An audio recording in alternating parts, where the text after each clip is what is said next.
Assalamualaikum warahmatullahi wabarakatuh. Alhamdulillahirabbil alamin, wassalatu wassalamu ala asyrafil anbiya wal mursalin wa ala alihi wa ashabihi ajmain, amma ba'd. Ikhwatal iman rahimakumullah. Pertama, mari kita sama-sama bersyukur pada Allah atas karunia yang telah dilimpahkan kepada kita semua, sehingga hari ini kita bisa menjalankan sholat subuh berjamaah di masjid kita yang kita cintai ini. Salawat dan salam semoga senantiasa terlimpahkan pada junjungan kita Rasulullah Sallallahu Alaihi Wasallam. Kita lanjutkan tentang masih terkait dengan bab waris. Berikutnya adalah Zawul Arham. Ini ada konsep lain.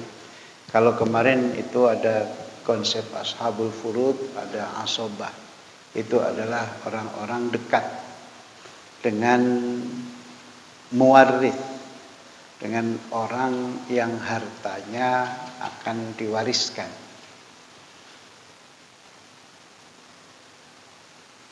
Yang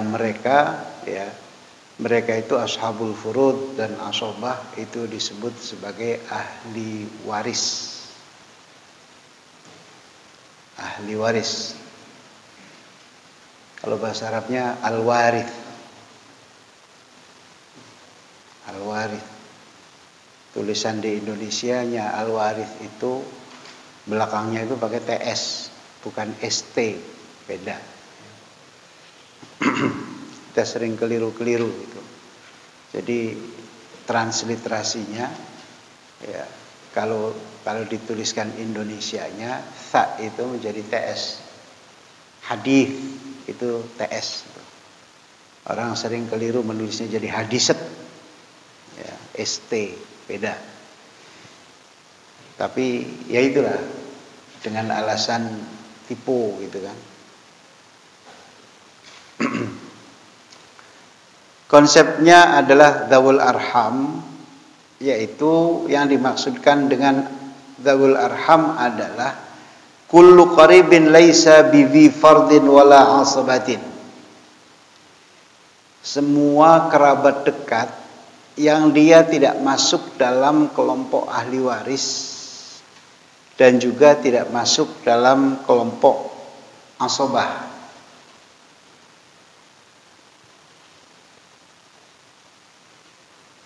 Dan para ulama berbeda pendapat tentang apakah mereka berhak mewarisi atau tidak ketika tidak ada ashabul furud dan tidak ada asabah. Menurut Imam Malik dan Asy-Syafi'i, mereka tidak berhak mendapatkan apapun. Sehingga ketika tidak ada kerabat ashabul furud dan asabah, hartanya diberikan atau dikuasakan kepada Baitul Mal.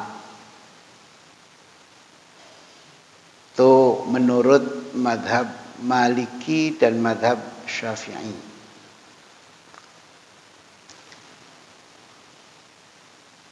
Yang mereka ambil pendapat itu dari pendapatnya Abu Bakar, Umar, Uthman ya.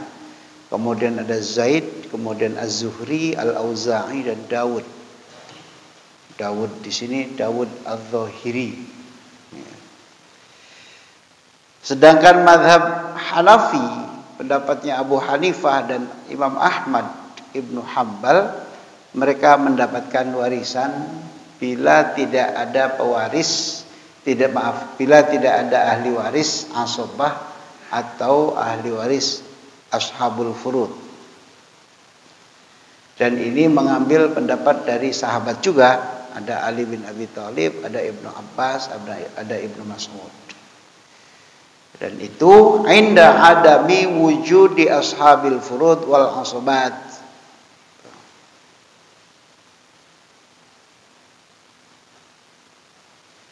Menurut Sa'id Ibnul Musayyab, al-khalu itu paman dari ibu. Saudara ibu itu al-khalu namanya. Ada al-am, ada al-khal.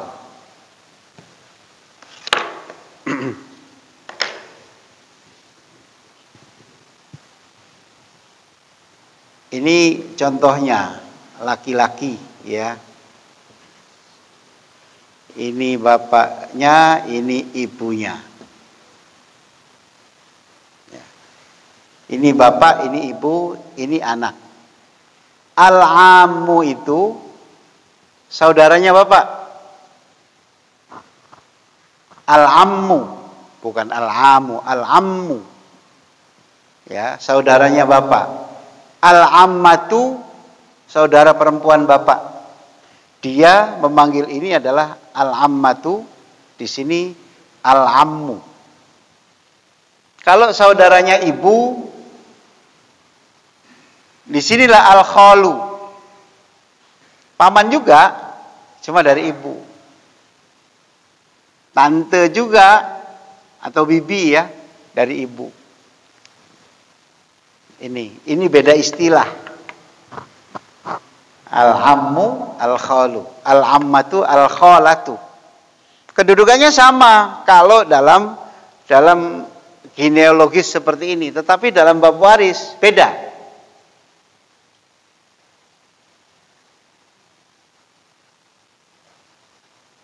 Jadi menurut Sa'id Ibnul Musayyab, al-khalu ini itu dia bisa mewarisi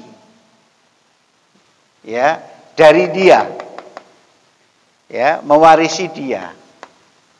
Kalau dari sini nggak bisa, karena nggak ada hubungan. Tapi kalau dari ini ada, ya. Ketika tidak ada ahli waris lain, ketika tidak ada ashabul furud, tidak ada asabah, maka dia bisa mendapatkan dari sini. Tentunya kalau tidak ada ini, ya, kalau tidak ada ini, karena ini adalah ahli waris. Ya, ketika tidak ada ahli waris lain, ini nggak ada sisanya ini, maka dia mendapatkan. Andai kata dia punya anak perempuan, andai kata dia punya anak perempuan, maka dia, kalau yang meninggalnya ini, maka dia menjadi ahli waris dalam, menurut Sa'id Ibnul Musayyab, itu termasuk dia mewarisi bersama dengan ini. Kalau yang lain-lain tidak. Hanya Sa'id Ibnul Musayyab. Itu pendapat, ya.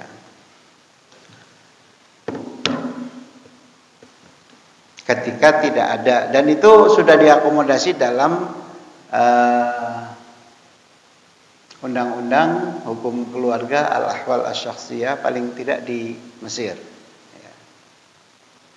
Wa dzawil arham arba'atu asnaf. Dengan skala prioritas urutannya. Jadi dzawul arham itu ada 4 kelompok orang.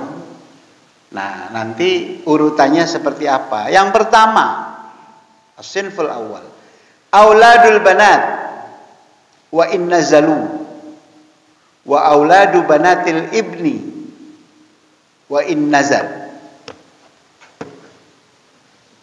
Auladul banat itu begini. Ini anak. Ahli waris ininya sudah meninggal, yang lain tidak ada lagi ahli waris, maka dia adalah dzawil arham, paling dekat. Ini yang paling dekat. Kalau tidak ada ahli waris lain. Terus sampai ke bawah itu. Sampai turun-turunannya. Wa auladu banatil ibni. Kalau dia punya anak laki-laki, sudah meninggal, kemudian ini punya anak perempuan, lalu ini sudah meninggal juga, wa auladu banatil ibni. Di sini posisinya. Terus sampai ke bawah. Jadi diselingi oleh perempuan. Ya, diselingi oleh perempuan. Pusing ya. Yang kedua, level berikutnya termasuk dalam dzawil arham. As-sinfu tsani al-jaddu ghairu sahih wa in ala. Wal jaddatu ghairu sahih. Kakek dan nenek. Ada yang sahih, ada yang ghairu sahih.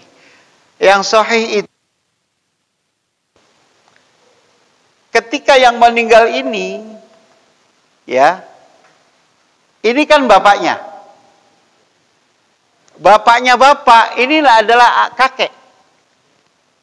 Kakek yang sahih, bapaknya bapak nih. Ya.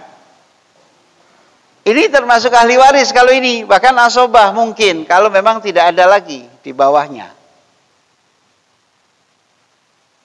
Itu. Nah, yang dimaksud dengan yang masuk dalam dzawil arham di sini, Pak. Al-jaddu ghairu sahih karena ibu, bapaknya ibu atau ibunya ibu. Dia memanggilnya kakek dan nenek. Kalau di kita sama, kakek dan nenek dari bapak, ada kakek dan nenek dari ibu.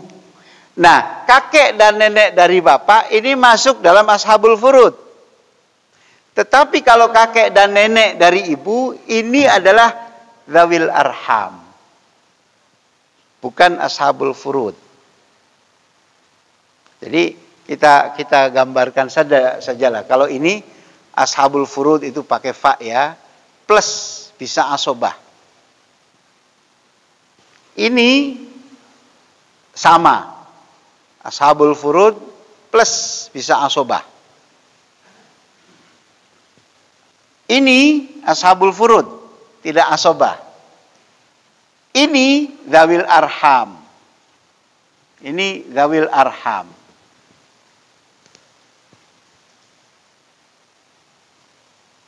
Jadi kita sudah membayangkan kalau posisi kita, ya, kalau saya laki-laki, kemudian bapak saya kalau masih ada, ibu saya kalau masih ada, itu adalah termasuk ashabul furud.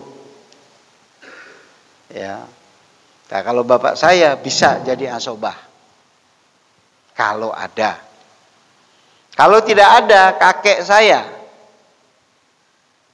dan nenek saya itu adalah al-jaddu dan al-jaddatus sahihah. Al-jaddus sahih dan al-jaddatus sahihah artinya kakek dari kakek dari arah bapak saya. Nanti dari ibu saya itulah yang kemudian masuk dzawil arham. Andai kata gitu ya, Pak ya. Jadi kakek dan nenek dari ibu itu adalah masuknya dzawil arham. Itu level kedua. Tadi level pertama adalah anak tadi ya. Level kedua kakek. Level ketiga as-sinfus tsalits abnaul ikhwah li wa auladuhum wa in nazalu wa auladul akhwat li abawaini aw li ahadihima wa in nazalu wa banatul ikhwah li abawaini aw li ahadihima wa auladuhunna wa in nazalu wa banatu abna'il ikhwah li abawaini aw li ab wa in nazalu wa auladuhunna wa in nazalu. Tambah ruwet.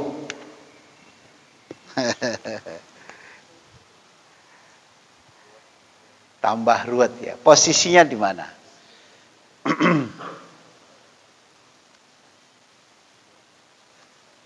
Ini ya, kalau dia punya saudara, bisa saudara kandung, bisa saudara sebapak, bisa saudara seibu.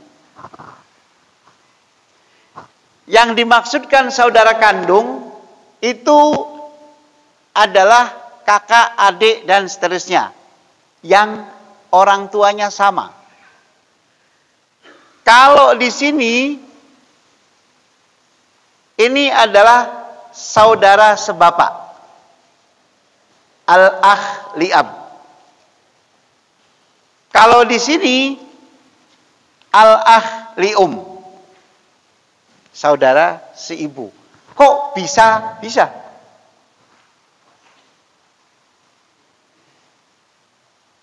Umpamanya bapak ini punya istri 2. Nah, dari istri yang sebelahnya dia punya anak juga. Itu saudara, Pak. Kita menyebutnya saudara tiri. Ya, betul, saudara tiri.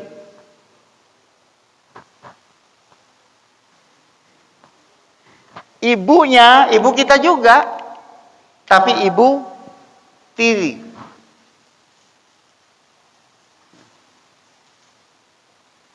Atau mungkin sebelum ibu kita ini nikah dengan bapak kita, dia udah punya anak duluan dengan laki-laki lain. Itu adalah saudara seibu. Jadi dengan laki-laki lain yang sebelum itu mungkin sudah pisah atau mungkin sudah meninggal. Tapi ini saudara juga, saudara seibu namanya. Ya kalau bapak kan mungkin punya istri lebih dari 1 kan, gitu. Kalau ibu kan nggak mungkin punya suami lebih dari 1. Itu kecuali sudah lewat masanya itu sudah selesai. Mungkin karena meninggal atau karena cerai dan lain sebagainya, yang menyebabkan putusnya perkawinan. Ini saudara. Ya. Kalau saudara sebapak, saudara seibu, itu masih mungkin dapat ashabul furud itu. Tetapi kalau anaknya tidak dapat. Ini anaknya tidak dapat. Begitu juga kalau saudaranya, saudara perempuan, itu anaknya tidak dapat. Sama di sini juga anaknya tidak dapat. Gitu. Itu yang level ketiga. Gambarannya kira-kira seperti itu. Yang level keempat terakhir.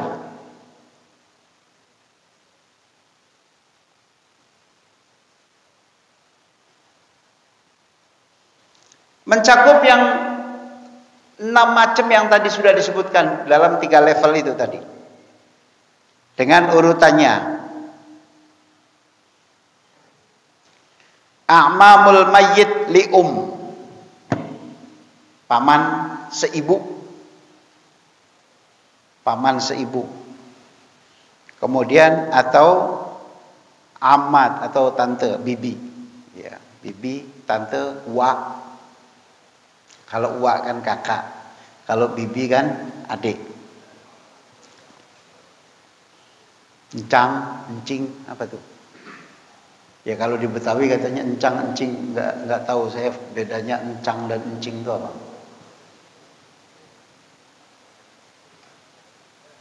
Itu Budi Amin dulu kan, dulu di radio apa itu, Benz radio itu, encang encingnya babeh gitu kan. A'mamul mayyit li wa ammatihi wa akhwalihi wa kholatihi li abawaini aw li ahadihima. Jadi posisinya tante tadi sudah disebutkan. Kemudian auladu man dzakaru fil faqra as-sabiqa. Anak-anaknya itu juga ashabul furud. Itu urutannya setelah paman dan bibi. Ya. Kemudian level ketiga adalah a'mamu abil mayyit li wa ammatihi. A'mam itu paman ya, paman bapaknya si mayit. Ini sudah agak jauh sebenarnya ininya apa? Kalau kita mungkin ada kerabat itu ada kerabat level pertama, ada saya membayangkan kerabat level keduanya. Itu yang termasuk dengan dzawil arham. Jadi kalau ada ring 1, ring 2 gitu. Kira-kira seperti itu. Itu dzawil arham. Kemudian anak-anak laki-lakinya dan juga anak-anak perempuannya dari yang tadi disebutkan. Kemudian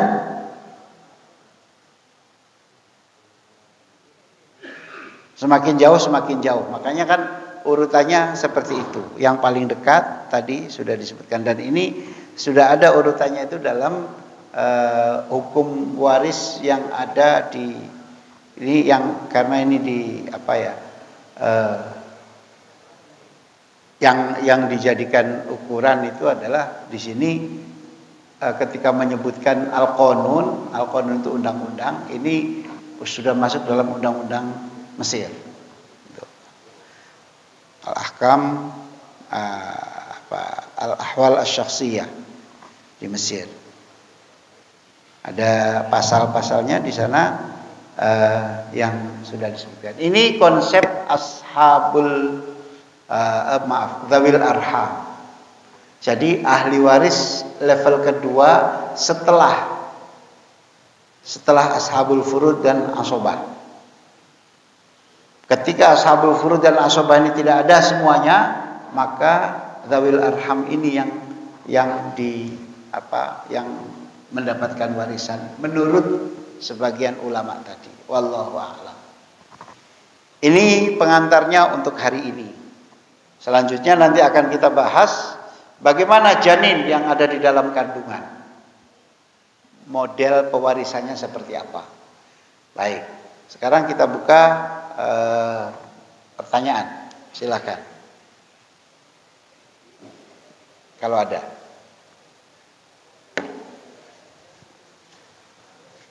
Silakan, Pak Haji Dar ya. Oh, ini juga. Silakan Pak ini dulu. Sebentar Pak Haji ya. Monggo, Pak Khalikin. Waalaikumsalam. Kita berikan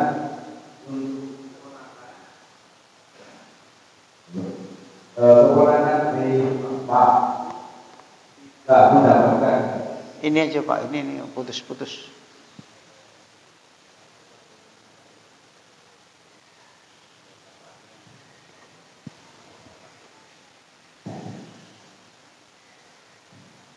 Ya, tadi kita kan dari jalur Bapak untuk ponakan ya yang bawah. Ini. Betul. Ini ponakan sebapak. Kalau ponakan kandung ini. Ya, ponakan dari Bapak. Sebapak, ya. Tadi tidak mendapatkan. Tapi kalau tadi itu kan lebih posisinya itu lebih dekat daripada ke kakeknya, kakek ibu. Kenapa tadi yang di kakek ibu tadi itu mendapatkan bagian terutama? Dan di situ kalau kita lihat dari kerabat. Ya, ini masuk DA Pak. Ya, itu tadi dinamakan tidak mendapatkan bagian. Ya. Tidak mendapatkan bagian dzawil arham. Levelnya Pak. Tadi disebutkan levelnya ada di sini. Aulad itu ada. Masuk itu tadi anak-anaknya itu masuk semua Pak. Masuk dalam neraka. Iya. Oh. Ada Pak. Tidak mendapat. Masuk dalam dzawil arham. Cuma kan levelnya Pak. Ini juga masuk dzawil arham. Makanya kan ada ring adalah ring 2 Pak. Mereka ini ring 2 semua. Gitu. Jadi untuk penjelasan untuk pendekatan ada apa mendapatkan atau tidak. Ya, kalau ashabul furud enggak. Tapi masuk ke dzawil arham. Sehingga kemudian ketika ashabul furud dan asobah itu tidak ada, maka baru ke level mereka, tetapi itu pun setelah tadi level pertama ya al-jaddu ghairu sahih gitu kan. Ini level pertama nih. Yang paling dekat. Ini dianggapnya agak jauh, Pak. Ini. Ya. Oke. Jangan diasumsikan bahwa yang bertanya itu kemudian pasti punya banyak warisan. Jangan begitu dong. Sehingga kemudian nantinya orang mau bertanya agak sungkan gitu loh. Dikira punya warisan banyak. Tapi ini murni untuk wawasan dan ilmu pengetahuan saya kira. Gitu ya Pak ya. Jangan salah asumsi loh ya. Monggo silakan Pak Haji.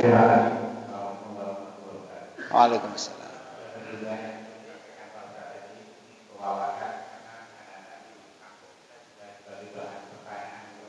Ya.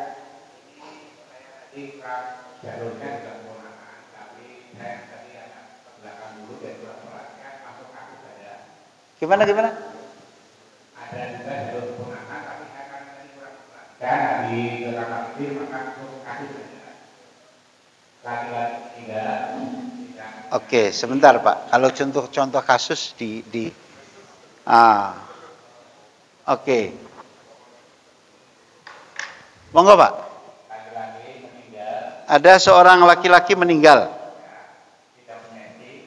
Tidak punya istri. Tidak punya istri. Saudara laki-laki satu. Dia punya saudara laki-laki satu. Kemudian ponakan. Ponakan dari? Ponakan itu dari jalur saudara anak grup itu dari saudara perempuan. Dia punya saudara perempuan sudah meninggal. Punya anak. Yang perempuan ini punya anak? Anak perempuan. Ponakan ya. Oke. Satu lagi saudara laki-laki almarhum. Ada satu lagi saudara laki-laki sudah meninggal duluan. Punya anak laki-laki. Ya. Bagaimana itu?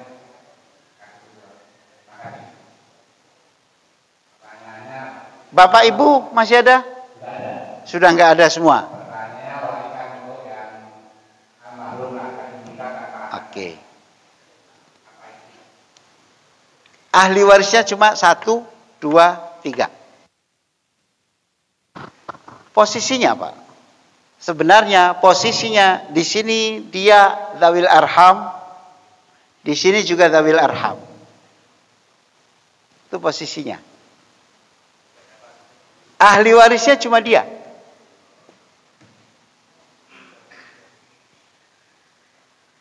Bagaimana pembagiannya? Ahli warisnya cuma dia. Ya dia asobah. Tetapi, nah ini ada tetapinya Pak. Karena ini ponakan dekat, ya. Kenapa anaknya saudara? Sudah meninggal lebih dulu dari dia. Ada kemudian kalau dalam kompilasi hukum disebutkan bahwa anak ini menduduki posisi bapaknya, menduduki posisi ibunya. Itulah namanya munasakhoh yang kemarin-kemarin pernah saya sebut. Penggantian, mengambil posisi. Kalau dalam Al-Quran tidak ada. Dalam hadis tidak ada. Tetapi dalam undang-undang itu dengan mengikuti apa yang tadi sudah disebutkan undang-undang di Mesir, itu kemudian dalam kompilasi hukum Islam ini dimasukkan untuk kebijakan supaya ponakan ini tidak terlalu tidak terlalu nelang salah gitu kira-kira. Masa ponakan harusnya kan dia dapat gitu. Itu munasakhoh namanya. Posisi penggantian. Tetapi dalam hukum waris itu tidak dikenal sebenarnya. Dalam ilmu faraid tidak dikenal. Makanya tidak dibahas. Munasakhoh itu posisinya. Sebenarnya dzawil arham dia nggak dapat. Karena masih ada asobah. Otomatis ketutup. Gitu. Jadi hanya kebijakan saja. Ya? Iya. Iya kan saudara lakinya nggak ada. Udah meninggal. Ini kalau ini tidak ada, maka warisan diberikan kepada mereka. Itulah dzawil arham. Kalau ini tidak ada, maka warisan diberikan kepada mereka. Dzawil arham. Gitu.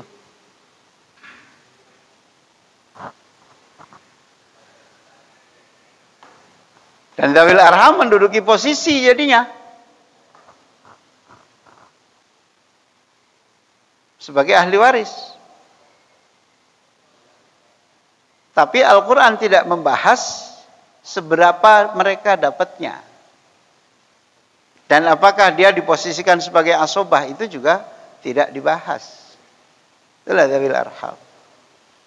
Maka kalau saya membagi seperti itu, karena tidak ada ahli waris yang lain, posisi mereka selevel, sama-sama ponakan ya.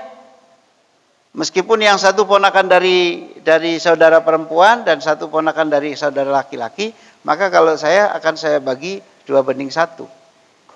Dihitung sebagai asobah. Gitu. Seperti asobah, bukan asobah sebenarnya, tapi seperti. Sebab kalau asobah itu pasti level 1, Pak.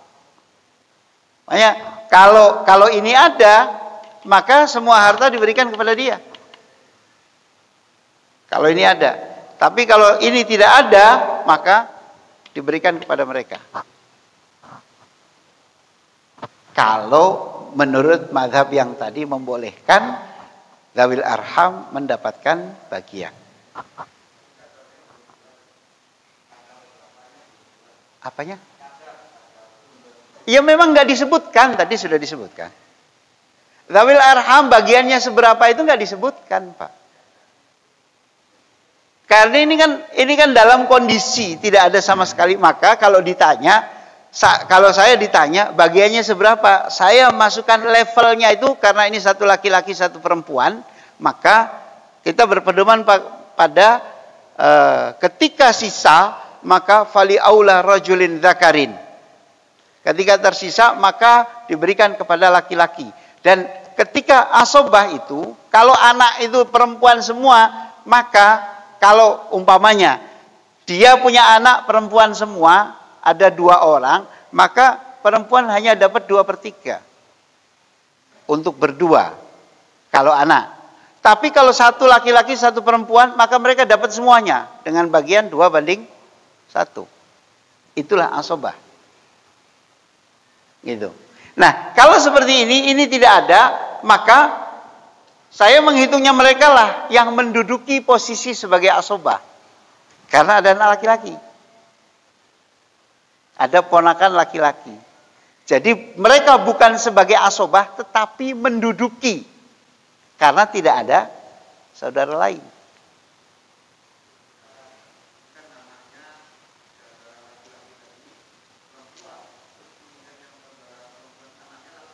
Sama.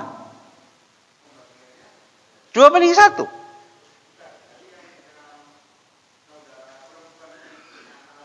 Iya.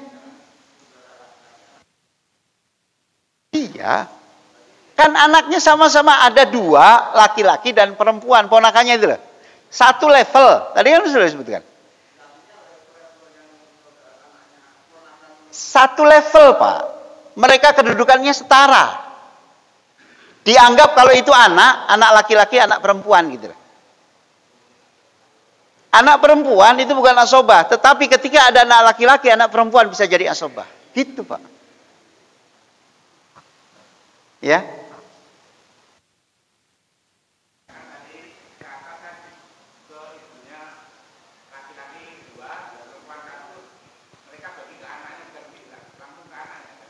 Gimana?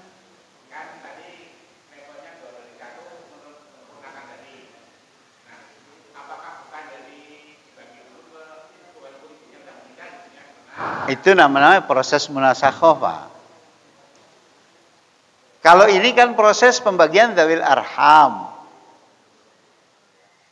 Kan gitu. Proses pembagian dzawil arham. Dzawil arham itu bukan ahli waris, Pak. Tetapi karena tidak ada lagi ashabul furud, tidak lagi asobah, maka diberikan kepada dzawil arham. Menurut sebagian ulama. Sebagian ulama yang lain, tadi sudah disebutkan, itu mereka tidak dapat. Kalau tidak dapat, hartanya diberikan ke siapa? Ke Baitul Mal.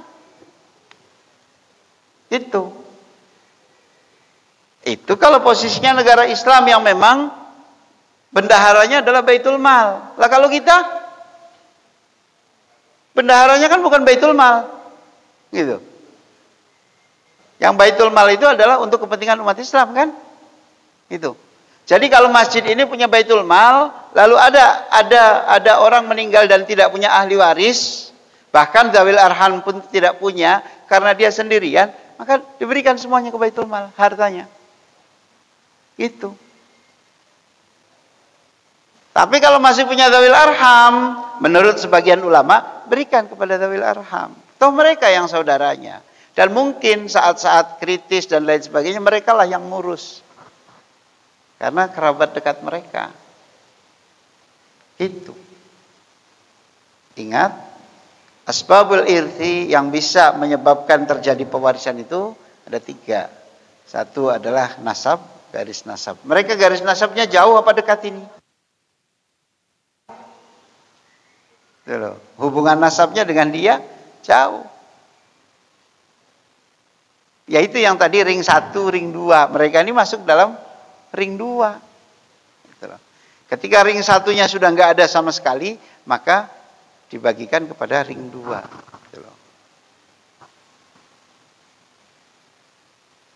Allahu a'lam. Oke, sudah lagi.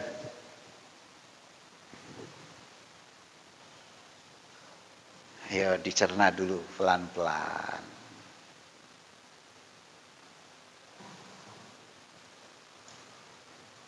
Masih ada tambahan pertanyaan?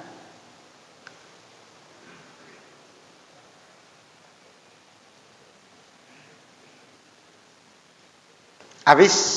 Alhamdulillah.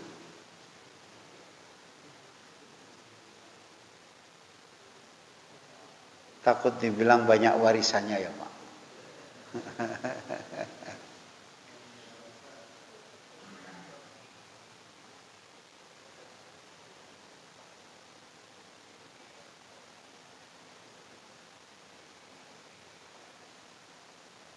Nggak ada lagi? Oke, kita lanjutkan.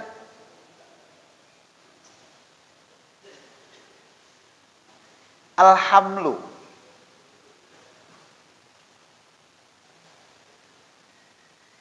Kandungan, ya. Kita berbicara kandungan itu, bayi dalam kandungan dari sisi waris. Kita nggak berbicara kesehatannya dan lain sebagainya. Bagaimana anak yang janin yang ada di dalam kandungan ibu?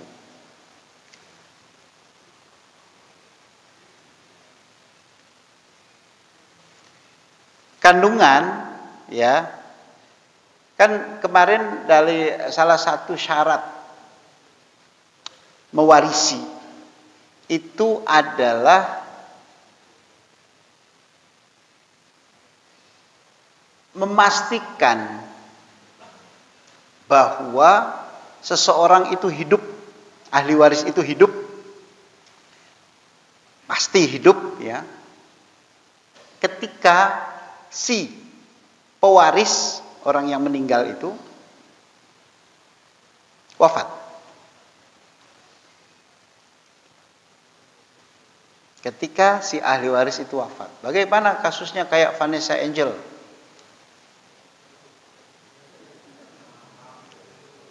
Suami istri meninggal saat yang sama. Paling tidak diketahui bahwa ya tanpa visum, ya. Kemudian kita menyebutnya meninggal pada saat kecelakaan. Dua-duanya meninggal. Bagaimana harta mereka? Punya anak. Anaknya laki-laki apa perempuan, Pak? Laki-laki. Itu asobah. Meskipun masih bocah, masih bayi. Tapi secara langsung, kasusnya Vanessa Angel itu, secara langsung kalau dalam pewarisannya semuanya menjadi asobah, semuanya harta itu diwarisi oleh si anak laki-laki tadi karena dia kedudukannya sebagai asobah. Pertanyaan selanjutnya, apakah bapak ibunya Vanessa Angel dan bapak ibunya suaminya siapa, Bibi? Ya. Masih ada enggak? Kalau masih ada, maka harta ini harusnya dibagi menjadi dua dulu. Karena ini proses peninggalannya seperti itu. Separuh punya Vanessa Angel, separuh punya Bibi. Nanti kalau masih ada bapak ibunya, bapaknya Vanessa Angel dapat 1/6 dari separuh harta berdua tadi. Gitu ya Pak? Paham ya? Jadi karena kasusnya meninggalnya bareng gitu kan.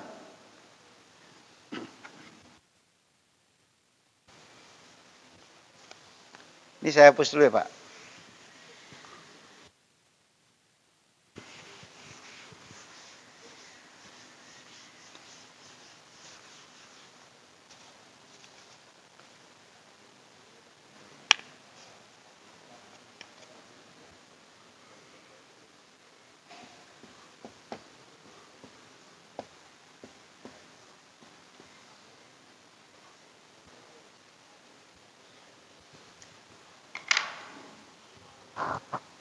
Meninggalnya bareng. Makanya kita hitung 1 miliar lainnya, kita ibaratkan seperti itu sajalah. Nanti kalau dia masih punya bapak ibu, maka masing-masing 1/6 dari demikian. Kalau masih punya bapak ibu, sama demikian. Dari hartanya dia. Tetap dipisah Pak, pembagiannya. Bagaimana suami? Oh suami sudah meninggal. Kalau ini sisanya diberikan semuanya kepada dia. Itu.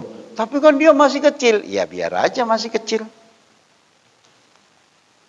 Karena tiada perwalian. Ya, ada yang ngurus. Disitulah kemudian harta anak yatim jadinya kan. Sisanya dari siapa? Dari bapaknya dan dari ibunya dapat, dari bapaknya dapat. Itulah harta anak yatim, Pak.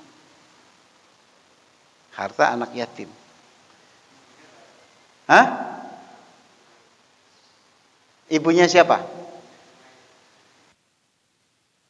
Mereka dapat. Iya, dua-duanya dapat. Iya.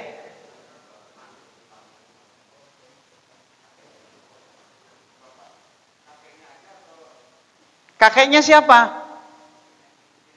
Kakeknya si kecil.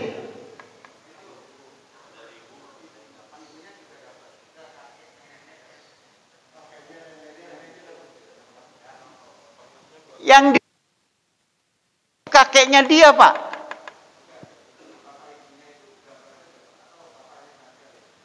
Dapat dua-duanya.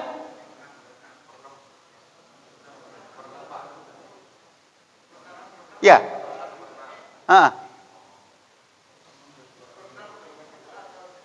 Masing-masing, Pak.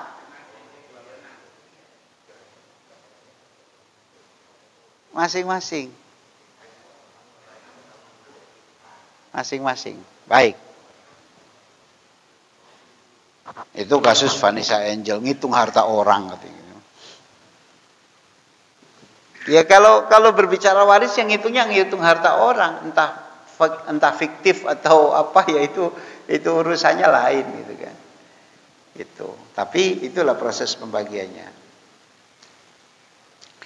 Nah, bagaimana kemudian andai kata ada janin di dalam kandungan seorang ibu ketika suaminya meninggal? Itu. Ada dua situasi terkait dengan janin yang ada dalam kandungan ibu.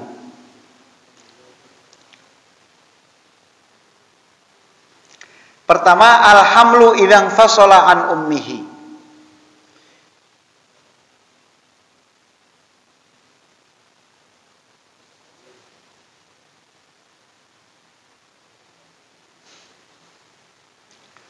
Pertama, kalau bayinya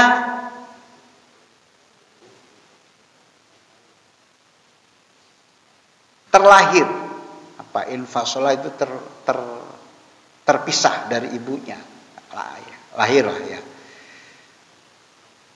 Posisinya mungkin hidup, mungkin meninggal. Ketika bayi yang terlahir tadi meninggal, meninggalnya itu apakah karena kejahatan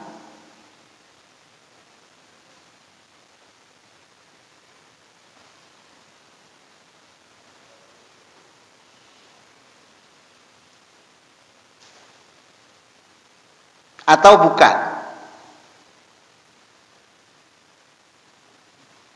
Jadi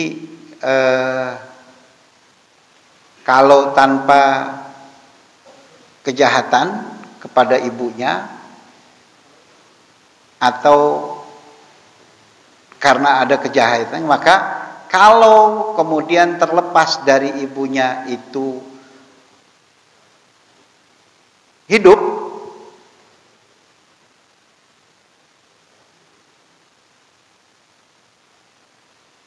maka dia berhak mendapatkan waris.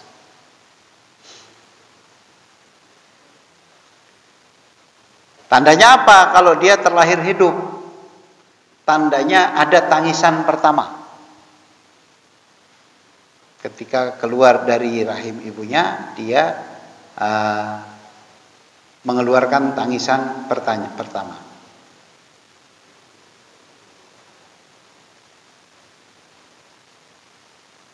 Itu. Kalau posisinya seperti ini, maka itu dia berhak mendapatkan warisan dan dia juga bisa mewariskan. Karena ada orang terlahir sudah kaya, Pak. Ya, terlahir sudah kaya itu banyak, ada. Jadi bayi baru lahir tetapi kekayaannya sudah mungkin triliunan atau apa, itu ada yang seperti itu.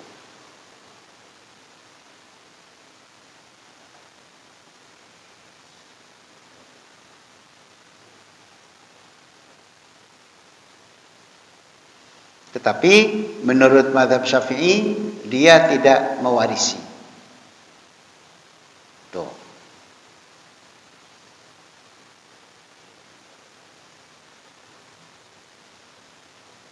Jadi kalau menurut Al-Laits dan Sa'ad, kemudian ada Rabi'ah Ibn Abdurrahman, dia mengatakan janin kalau terlepas dari ibunya, keluar dari ibunya itu tidak bernyawa, maka dia entah karena sebab kejahatan kepada ibunya, jadi mungkin karena ada benturan dilakukan oleh orang lain kepada dia, maka ketika janin itu terlepas, maka dia tidak mendapatkan warisan kalau keadaannya sudah meninggal.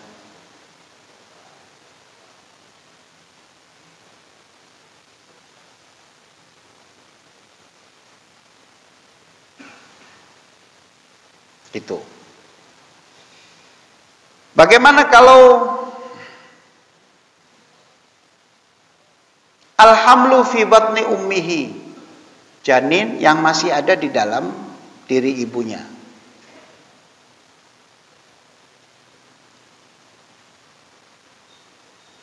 Ketika janin masih ada di rahim ibunya, maka dia tidak diberikan kepada dia warisan. Ketika dia mahjub dengan yang lain.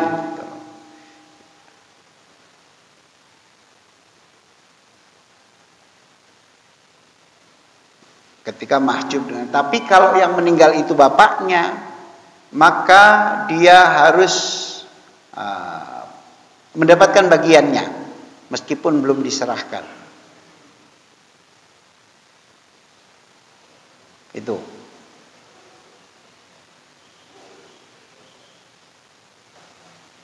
Dia harus ketika seperti itu, maka dia harus mendapatkan bagiannya, harus diposkan, diberikan posnya untuk persiapan kalau dia lahir.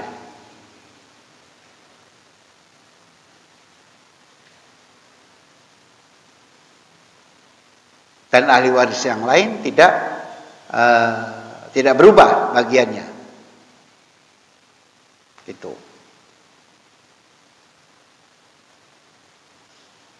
Karena ada ahli waris yang nanti harus berubah karena kelahiran dia, dan begitu juga ada yang tidak.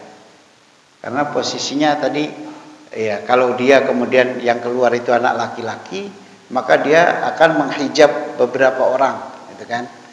Ada yang menyebabkan beberapa orang tidak bagiannya terkurangi atau mungkin terhijab sama sekali. Itu janin yang ada di perut ibunya.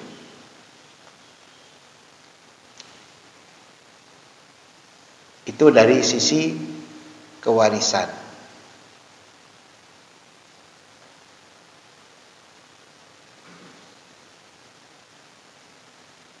Tetapi kemudian muncul lagi perdebatan ketika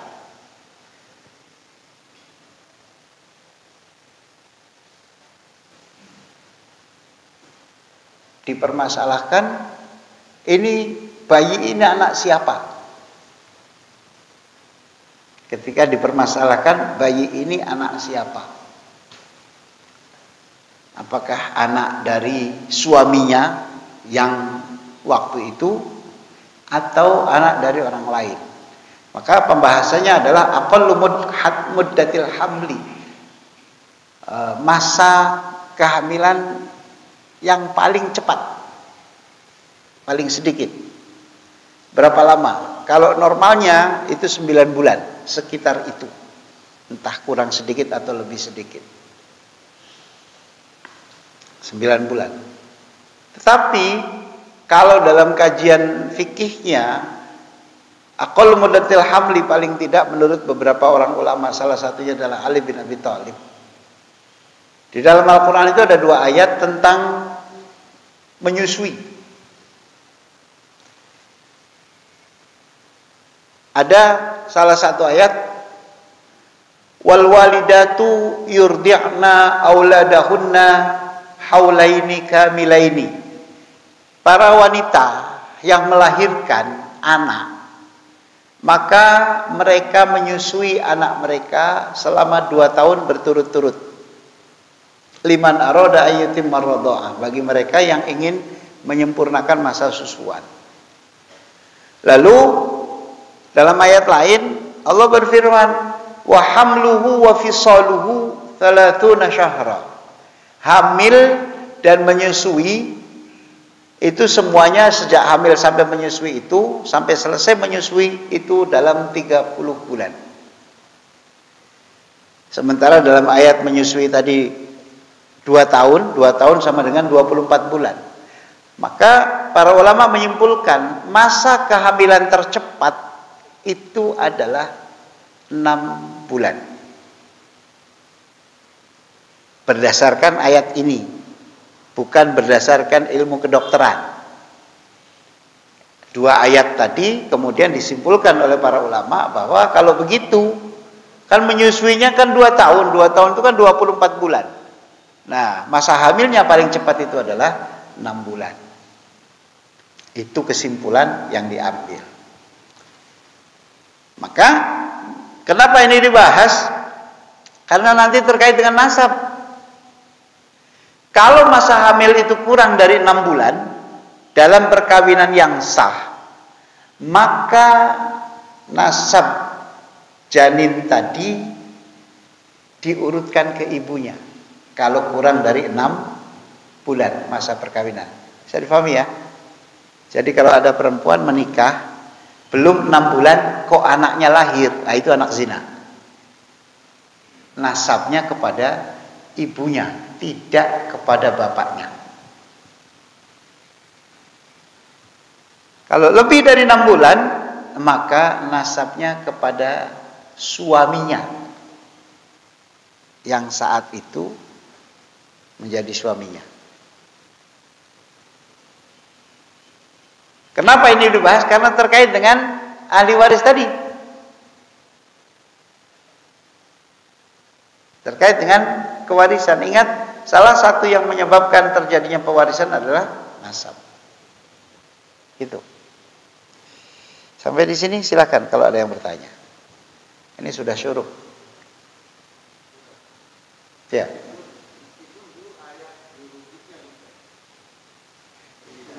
Di dalam Islam tidak dikenal ayah biologis. Ini kan kaitannya dengan perkawinan wanita hamil akibat zina. Dalam kaitan ini 4 mazhab itu sepakat kalau yang menikahinya itu adalah laki-laki yang menzinainya, maka itu dibolehkan nikahnya. Semuanya membolehkan.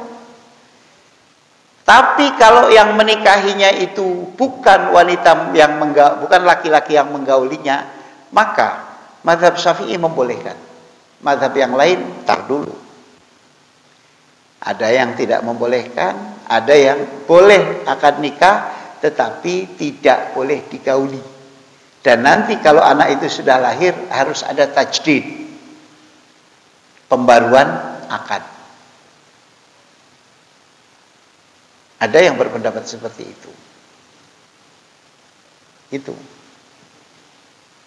Dan nasabnya tidak diberikan kepada suaminya. Tetapi dalam hukum dalam fatwa MUI dan hukum yang dianut di Indonesia, ya, mengikuti mazhab Syafi'i.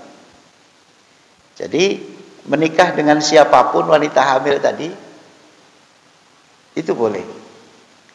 Nah, nanti terkait dengan hitungan nasabnya, ketika wanita hamil itu melahirkan lebih dari 6 bulan setelah pernikahan, maka nasabnya kepada suaminya yang saat itu.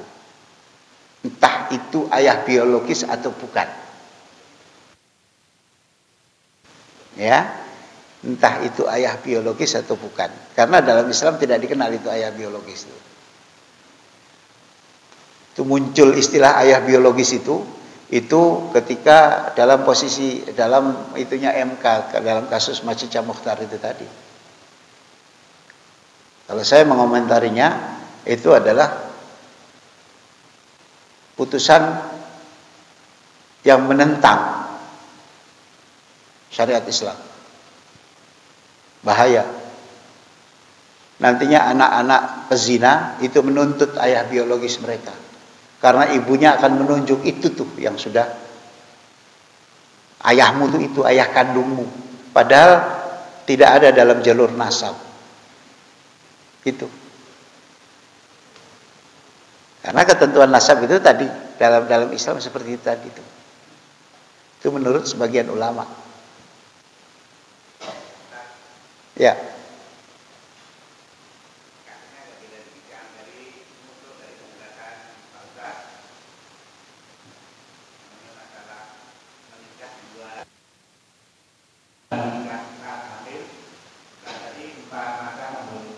Kalau yang mengambil lagi itu, terus yang satu boleh dinikahi yang bukan mengambil tapi nggak boleh digauli.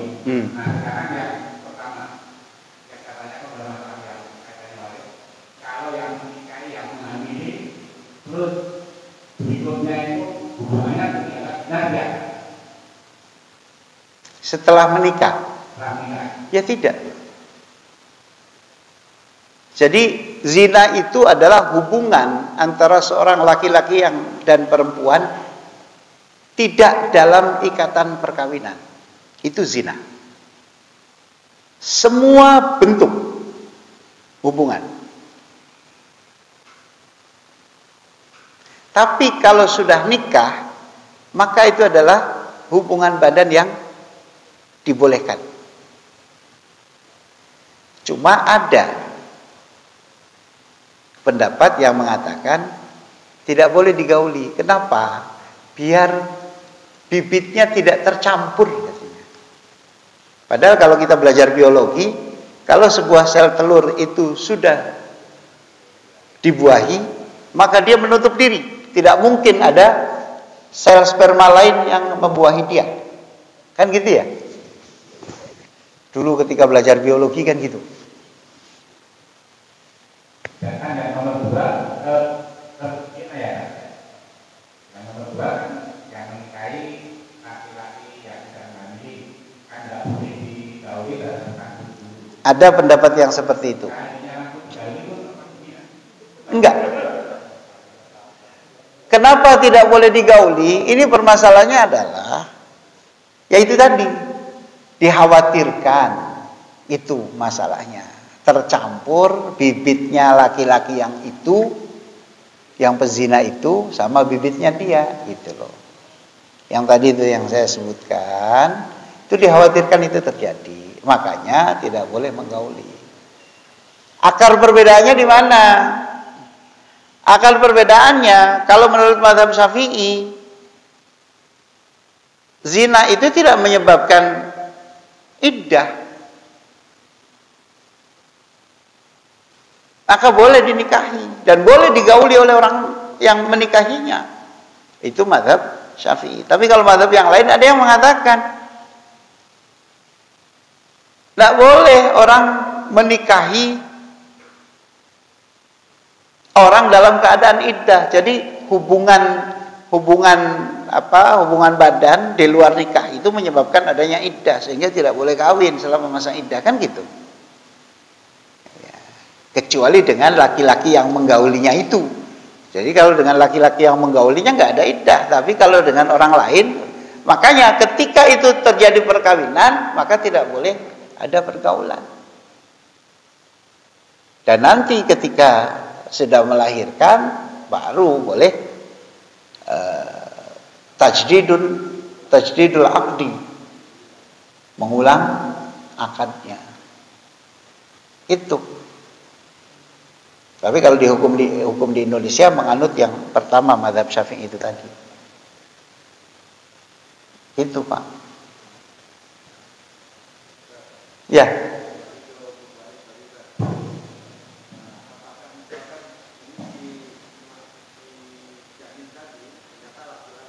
Ya.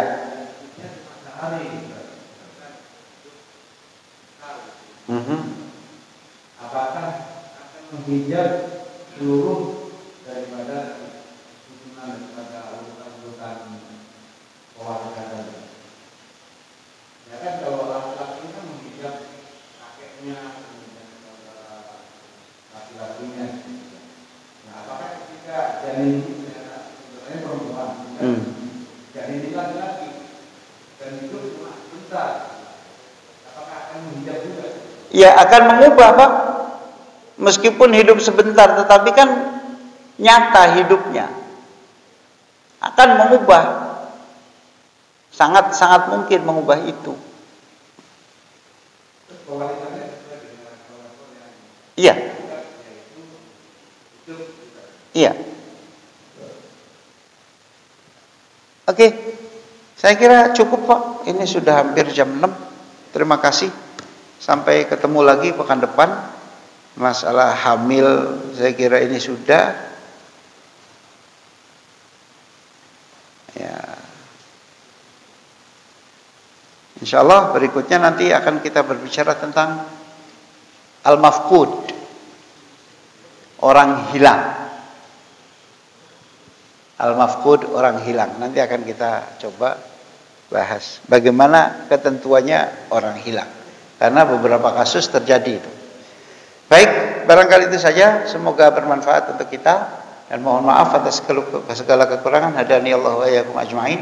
Kita akhiri dengan kafaratul majlis.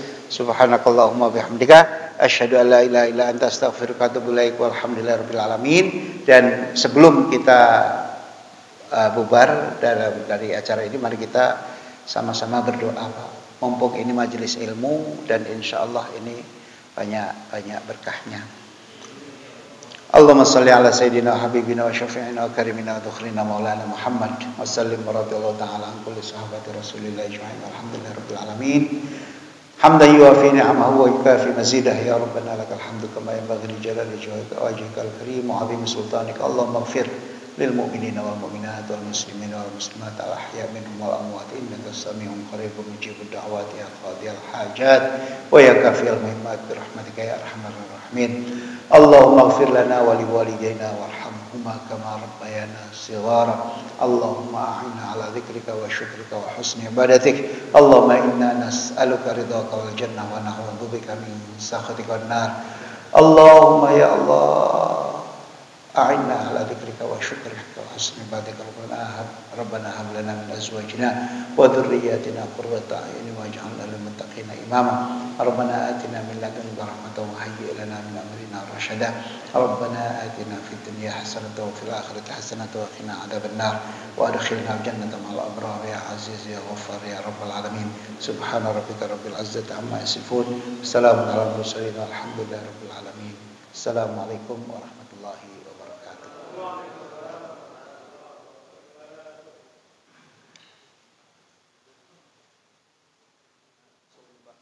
Sama-sama. Biologi juga.